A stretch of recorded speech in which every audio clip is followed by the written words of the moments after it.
Good afternoon.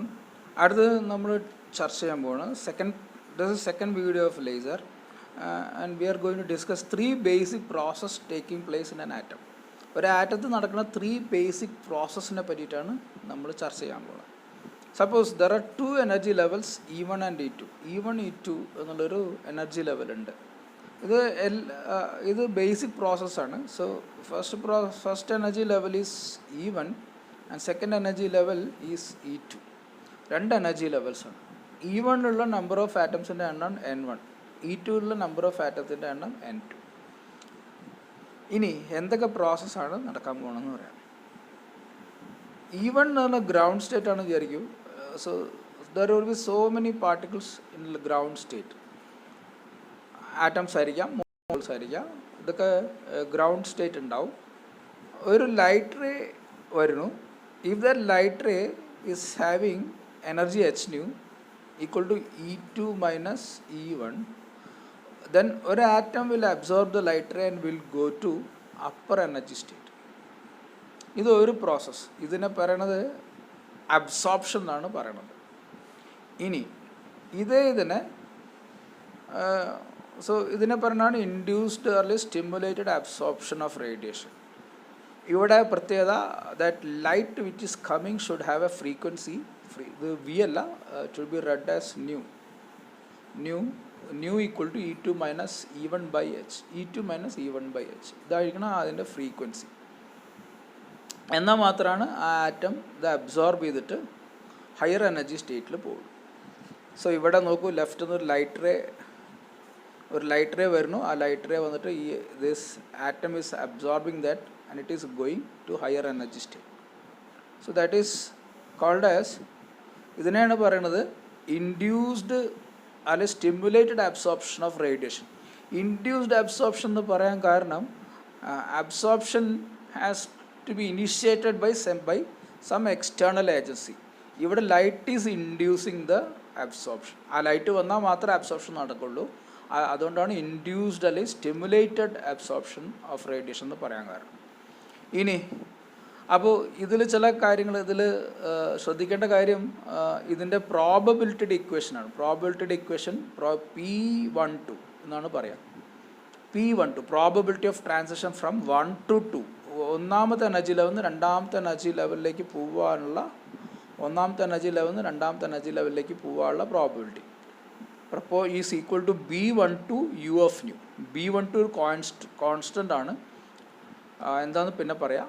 U of nu എന്ന് പറഞ്ഞാൽ energy density of ഫോട്ടോണിൻ്റെ എനർജി ഡെൻസിറ്റി കൂടുതലാണെങ്കിൽ അത്രയും ആറ്റംസിനെ അത് മുകളിലത്തെ എനർജി സ്റ്റേറ്റിലേക്ക് പറഞ്ഞയക്കും. അപ്പോൾ ഫോട്ടോൺസിൻ്റെ energy density U of nu, V അല്ല ഇവിടെ, അഗെയിൻ U of nu. ഇത് അധികമാവും തോറും ഇവിടെ പ്രോബിലിറ്റി ഓഫ് ട്രാൻസിഷൻ കൂടുതലായിരിക്കും. അതാണ് ഇതിൽ മനസ്സിലാക്കാനുള്ളത്. ഇതിന് ട്രാൻസിഷൻ റേറ്റിന് ഒരു ഇക്വേഷൻ ഉണ്ട്, dN1/dt. dN1/dt that is proportional to ഒന്ന് N1, where N1 is number of atoms per unit volume in lower nth E1 energy state ഉള്ള number of atoms per unit volume ആണ് N1. So dN1/dt is proportional to rho N1. rho എന്ന് പറയുന്നത് photon ഡെൻസിറ്റിയാണ് ഉദ്ദേശിക്കുന്നത്. The radiation energy incident in this density of radiation energy, അതിനാണ് rho ഉദ്ദേശിക്കുന്നത്. അപ്പോൾ അതാണ് dN1/dt. നമ്മൾ രണ്ട് ടേംസ് ഇപ്പോൾ പഠിച്ചു. ഒന്ന് probability of transition that is equal to B12 U of nu. രണ്ടാമത്തെ rate of transition dN1/dt that is B12 rho N1. അപ്പോൾ ഇതാണ് ഫസ്റ്റ് അബ്സോർപ്ഷൻ്റെ പ്രോബബിലിറ്റി ഡെൻസിറ്റി, അബ്സോർപ്ഷൻ്റെ റേറ്റിൻ്റെ ഇക്വേഷൻ. അടുത്തത് സ്പോണ്ടേനിയസ് എമിഷൻ. ഇത് സ്പോണ്ടേനിയസ് എമിഷൻ എന്നാണ് പറയുന്നത് ബിക്കോസ് ഒരു എക്സ്റ്റേണൽ എനർജിയുടെ ഒരു സ്വാധീനമില്ലാതെയാണ് ഈ എമിഷൻ നടക്കുന്നത്. സ്പോണ്ടേനിയസ് എന്നാണ് ഉദ്ദേശിക്കുന്നത്. അതാണ് spontaneous without any influence of any external agency. Atom is in higher energy state. Automatically it gives off excess energy as photon. Excess എനർജീനെ പുറത്തേക്ക് തള്ളിയും കൊണ്ട് നേരെ താഴേക്ക് വരും. എന്നിട്ട് താഴത്തെ ഗ്രൗണ്ട് സ്റ്റേറ്റിൽ വന്നിരിക്കും. So that excess energy is going in terms of excess energy is liberated in terms of photon. and it reaches lower energy state. അപ്പോൾ ഇതാണ് സ്പോണ്ടേനിയസ് എമിഷൻ എന്ന് പറയാൻ കാരണം it gives off excess energy spontaneously. അപ്പോൾ ഇതിലേക്ക് വരാനുള്ള ട്രാൻസിഷൻ്റെ probability ഉണ്ട്. പ്രോബിലിറ്റി P21, സെക്കൻഡ് എനർജി ലെവലിൽ നിന്ന് താഴേക്ക് വരുന്നതുകൊണ്ടാണ്, സെക്കൻഡ് ടു ഫസ്റ്റ് ആയതുകൊണ്ടാണ് P21 അതാക്കണം. P21 spontaneous that is equal to A21 ആണ് എൻ്റെ ഇക്വേഷൻ. നോക്കൂ, A21 അതിൽ പ്രോബിലിറ്റിയിൽ വേറെ ഒരു ടേമും വരുന്നില്ല. Spontaneous P21 that is equal to A21. Probability of spontaneous emission that is A21 ആണ്. എന്നാൽ അതേസമയം റേറ്റ് എഴുതുമ്പോൾ നമുക്ക് equation changes. Rate that is expressed as dN2/dt. N2 എന്നുള്ള number of atoms higher energy state ആണ്. E2 എന്നുള്ള energy ലെവലുള്ള atoms ആണ് N2. ആ N2ൻ്റെ എണ്ണം എങ്ങനെ ചേഞ്ച് ചെയ്യണു എന്നുള്ളതാണ് റേറ്റ് എന്നുള്ളതുകൊണ്ട് ഉദ്ദേശിക്കുന്നത്. That is dN2/dt that is proportional to N2 that is proportional. ആ പ്രൊപ്പോർഷണാലിറ്റി സൈൻ മാറ്റി കഴിഞ്ഞാൽ A21 അവിടെ വന്നു പകരമായിട്ട്. അതിൽ വേറൊരു കാര്യം കൂടി ശ്രദ്ധിക്കണം, റോ വരുന്നില്ല, ന്യൂ ഇവിടെ പ്രോബബിലിറ്റിയിലും വരുന്നില്ല. കാരണം ലൈറ്റുമായിട്ട് ഇതിൽ ഡിപ്പെൻഡൻസേ ഇല്ല, കാരണം സ്പോണ്ടേനിയസ് ആയിട്ടാണ് നടക്കുന്നത്. ലൈറ്റിനായിട്ട് സ്വാധീനിച്ചിട്ടല്ല എമിഷൻ വരുന്നത്, പക്ഷേ എമിഷനിൽ കൂടെ ലൈറ്റ് പുറത്ത് വരുന്നുണ്ട്. സോ രണ്ട് equation, P21 spontaneous equal to A21 and rate of spontaneous emission that is dN2/dt equal to A21 N2 and രണ്ട് equation.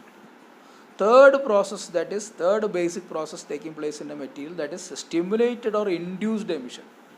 Stimulated emission നോക്കൂ, stimulated emission എന്നും പറയുന്നുണ്ട്, അതിനെ induced emission എന്നും പറയുന്നുണ്ട്. അതുകൊണ്ട് എന്താ മനസ്സിലാക്കേണ്ടത് വെച്ചാൽ there should be an external agency for this type of emission to take place. ഈ എമിഷൻ നടക്കാൻ വേണ്ടിയിട്ട് എക്സ്റ്റേണൽ ഏജൻസി വേണം. അപ്പോൾ നോക്കൂ, ഇവിടെ ഹയർ എനർജി സ്റ്റേറ്റ് ഉണ്ട്. ആ ഹയർ എനർജി സ്റ്റേറ്റിൽ നിന്ന് ആറ്റത്തിന് തന്നെ താഴേക്ക് വരുന്നില്ല. തന്നെ താഴേക്ക് വരുന്നതിന് പകരം നോക്കൂ, ഇവിടെ ഒരു എക്സ്റ്റേണൽ ഫോട്ടോൺ വന്നാൽ മാത്രമാണ് ആ ആറ്റം ഇവിടുന്ന് താഴേക്ക് വരുന്നുള്ളൂ. അതാണ് ഇവിടെ നടക്കുന്നത്. എന്നിട്ട് ഈ എക്സ്റ്റേണൽ ഫോട്ടോനെ അബ്സോർബ് ചെയ്യണില്ല. എക്സ്റ്റേണൽ ഫോട്ടോൺ 2 hν ആയിട്ടാണ് പോണത്.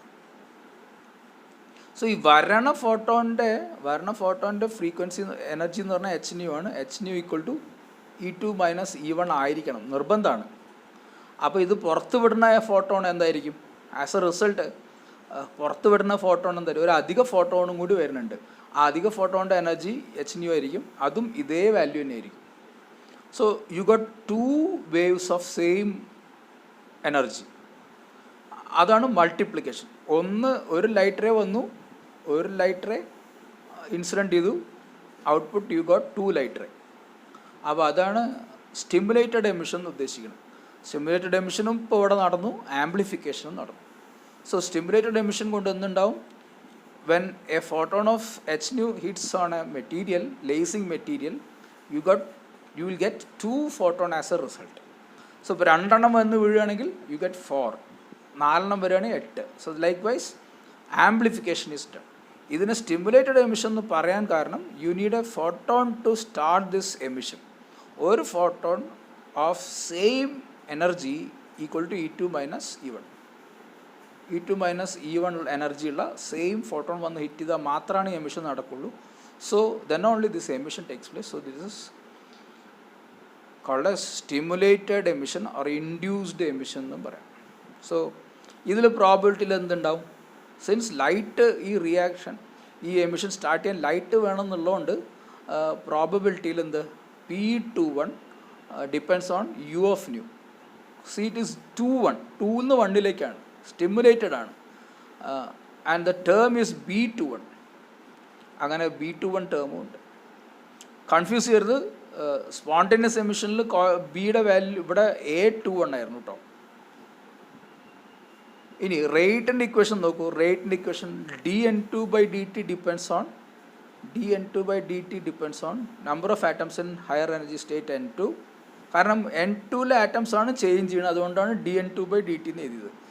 N1ലെ ആറ്റമാണ് ചേഞ്ച് ചെയ്തിട്ട് dN1/dt എന്ന് എഴുതുള്ളൂ. ലൈറ്റിൽ ഡിപ്പെൻഡ് ചെയ്യണം, ലൈറ്റിൻ്റെ പാർട്ടിക്കിൾസിൻ്റെ എണ്ണത്തിൽ ലൈറ്റിൻ്റെ വേവ്സിൻ്റെ എണ്ണത്തിൽ ഡിപ്പെൻഡ് ചെയ്യണം.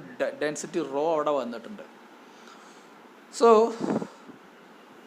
ആ പ്രൊപ്പോർഷനാലിറ്റി ചേഞ്ച് ചെയ്ത് കഴിഞ്ഞാൽ you get dN2/dt equal to B21 rho n1. So രണ്ട് ഫോർമുല, ഒരു ഫോർമുല P21 സ്റ്റിമുലേറ്റഡ് B21 യുനു, രണ്ടാമത്തെ formula dN2/dt that is B21 rho n1. ഒന്ന് റേറ്റിൻ്റെ ഫോർമുല, മറ്റു പ്രോബിലിറ്റിയുടെ ഫോർമുല. സോ ഇതാണ് ഇതിൽ മൂന്ന് സ്റ്റിമുലേറ്റഡ് എമിഷൻ്റെ ഫോർമുല. നെക്സ്റ്റ് ടോട്ടൽ ട്രാൻസിഷൻ എന്ന് പറഞ്ഞാൽ ടോട്ടൽ പ്രോബബിലിറ്റി, സെക്കൻഡിൽ നിന്ന് താഴേക്ക് വരുന്നുള്ള റിയാക്ഷനുകളുടെ ടോട്ടൽ പ്രോബബിലിറ്റി എന്ന് പറഞ്ഞാൽ ഇത് നോക്കൂ, ഇതിൽ ഫസ്റ്റ് ടേം എന്ന് പറഞ്ഞാൽ സ്റ്റിമുലേറ്റഡ് എമിഷൻ സ്പോണ്ടേനിയസ് എമിഷൻ്റെയാണ്. ഫസ്റ്റ് ടേം സ്പോണ്ടേനിയസ് എമിഷൻ്റെയും സെക്കൻഡ് ടേം സ്റ്റിമുലേറ്റഡ് എമിഷൻ്റെയാണ്. സ്റ്റിമുലേറ്റഡ് എമിഷൻ്റെ പ്രോബബിലിറ്റി ദ സെക്കൻഡ് ടേം ആണ് B21 യുനു, സ്പോണ്ടേനിയസ് എമിഷൻ്റെ A21. അത് രണ്ടും കൂടി ആഡ് ചെയ്ത് കഴിഞ്ഞാൽ ടോട്ടൽ ഡൗൺവേർഡ് ട്രാൻസിഷൻ പ്രോബബിലിറ്റി എന്ന് കിട്ടും. അത് നമുക്ക് വെറുതെ നോട്ട് ചെയ്ത് വയ്ക്കാം. സോ ഇത്രയും കാര്യങ്ങളാണ് ഇതിൽ മനസ്സിലാക്കാനുള്ളത്. അടുത്ത ഐൻസ്റ്റീൻ കോഎഫിഷ്യൻ. പണ്ട് ഐൻസ്റ്റീൻ കോഎഫിഷ്യൻ ഡെറിവേഷനൊക്കെ ആവശ്യമുണ്ടായിരുന്നു, ഇപ്പം അത്ര ഇല്ല. ഐൻസ്റ്റീൻ കോഎഫിഷ്യൻ ഡെറിവേഷൻസ് ഒന്നും ആവശ്യമില്ല. പക്ഷേ എന്നാലും ഐൻസ്റ്റീൻ കോഎഫിഷ്യൻസ് എന്തൊക്കെയാണെന്ന് മനസ്സിലാക്കുക. ഇതിൽ ഐൻസ്റ്റീൻ കോഎഫിഷ്യൻസ് എന്ന് വെച്ചാൽ ഫസ്റ്റ് നമ്മൾ പറഞ്ഞിട്ടുണ്ടായിരുന്ന ഐൻസ്റ്റീൻ കോഎഫിഷ്യൻ എന്ന് വെച്ചാൽ B12 is a Einstein coefficient for induced or stimulated absorption. B12 എന്നാണ് ഇൻഡ്യൂസ്ഡ് ഓർ സ്റ്റിമുലേറ്റഡ് അബ്സോർപ്ഷൻ്റെ ഐൻസ്റ്റീൻ കോഎഫിഷ്യൻ്റ് എന്ന് പറയുന്നത്. രണ്ടാമത്തെ ഐൻസ്റ്റീൻ കോഎഫിഷ്യൻ്റ് ആണ് സ്പോണ്ടേനിയസ് എമിഷൻ്റെ ഐൻസ്റ്റീൻ കോഎഫിഷ്യൻ്റ് ആണ്. അതിൻ്റെ വാല്യൂ A21 എന്നാണ് ഇതിന് പറയാം. A21 is a Einstein coefficient for spontaneous emission. അടുത്ത സ്റ്റിമുലേറ്റഡ് ഓർ ഇൻഡ്യൂസ്ഡ് എമിഷൻ്റെ ഐൻസ്റ്റീൻ കോഎഫിഷ്യൻ്റ് ആണ് B21. B21 is a Einstein coefficient for spontaneous or induced emission, or spontaneous അല്ല, stimulated or induced emission, sorry. So ഇതാണ് Einstein coefficients.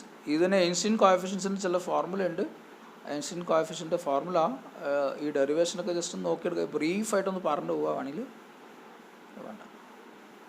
So Einstein കോഎഫിഷ്യൻസിൻ്റെ meanings ഒക്കെ മനസ്സിലായി. So thank you. Next class പിന്നെ പറയാം.